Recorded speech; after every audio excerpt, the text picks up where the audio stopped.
हाय, मैं अनुराधा जैन अपने चैनल अनु मैम की क्लास में आप सभी का स्वागत करती हूँ।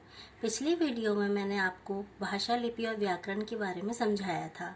आज मैं इसी विषय में व्याकरण के बारे में विस्तार से बताऊंगी।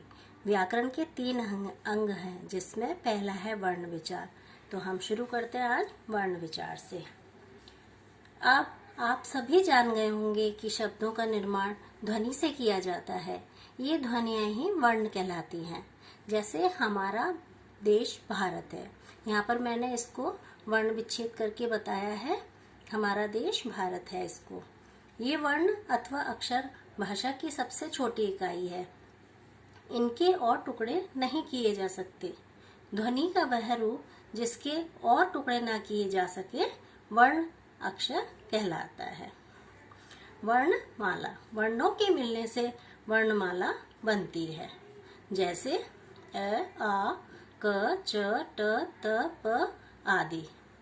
वर्णों के व्यवस्थित रूप को ही वर्णमाला कहते हैं।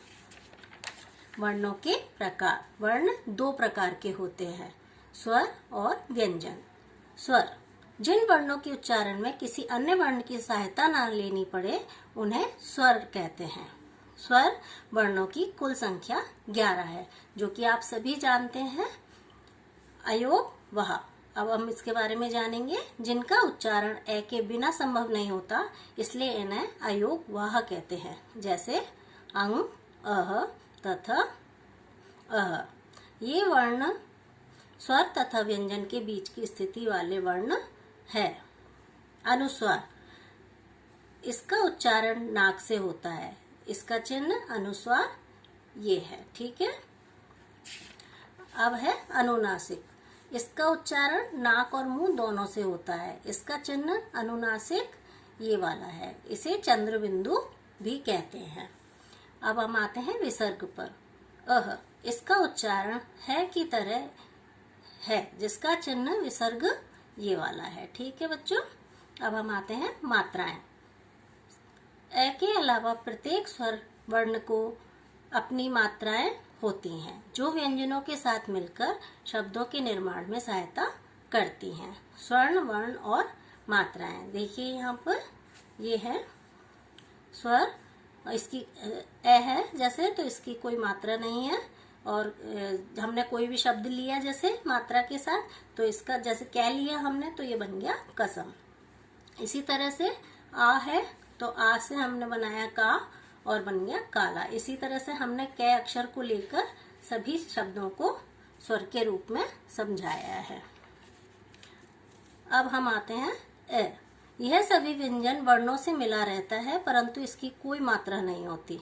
ए को व्यंजन वर्णों से हलंत चिन्ह लगाकर, ये वाला चिन्ह है, लगाकर इस तरह से लिख तो सकते हैं, लेकिन इसका उच्चारण नहीं कर सकते। अब हम आते हैं व्यंजन पे। जिन वर्णों को बोलने के लिए स्वरों की आवश्यकता होती है उन्हें व्यंजन कहते हैं। इनकी संख्या 33 है। इसमें 2 अतिरिक्त व्यंजन तथा 4 संयुक्त व्यंजन भी होते हैं। जैसे ये कैसे लेकर पूरे श्रमिक तक। ठीक है। अतिरिक्त व्यंजन। अब अतिरिक्त व्यंजन कौन से होते हैं? ड और ढ।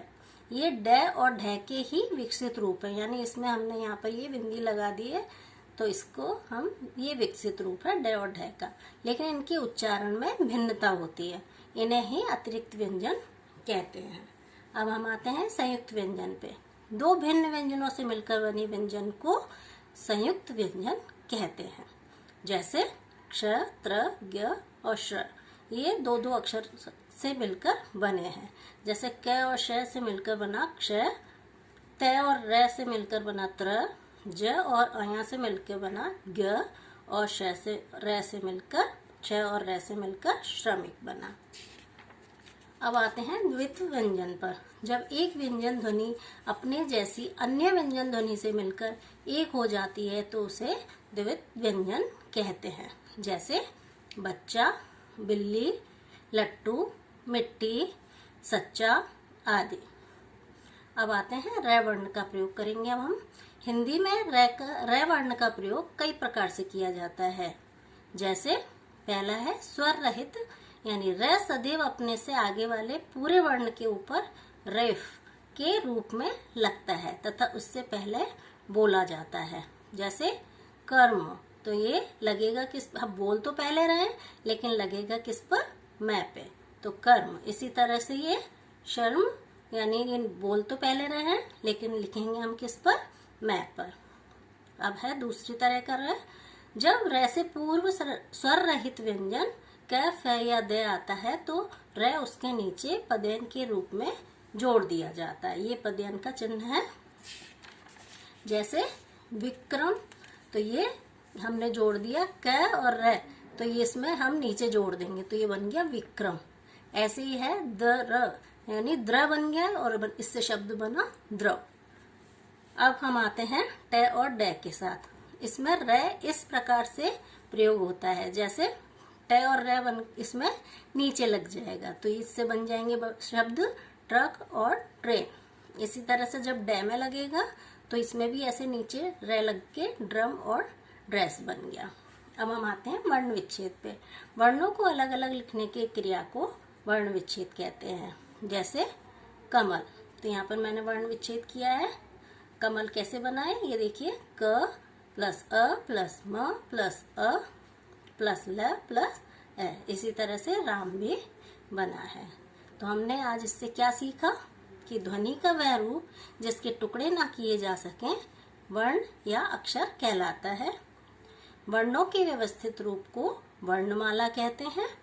अनुस्वार का उच्चारण नाक से होता है तथा अनुनासिक का नाक और मुंह दोनों से होता है। तो बच्चों, आई होप आपको वीडियो बहुत अच्छी लगी होगी। अगर अच्छी लगी हो तो प्लीज़ इसे सब्सक्राइब जरूर करना ताकि आपको मेरी अच्छी अच्छी वीडियोस मिलती रहें। तब तक के लिए बाय।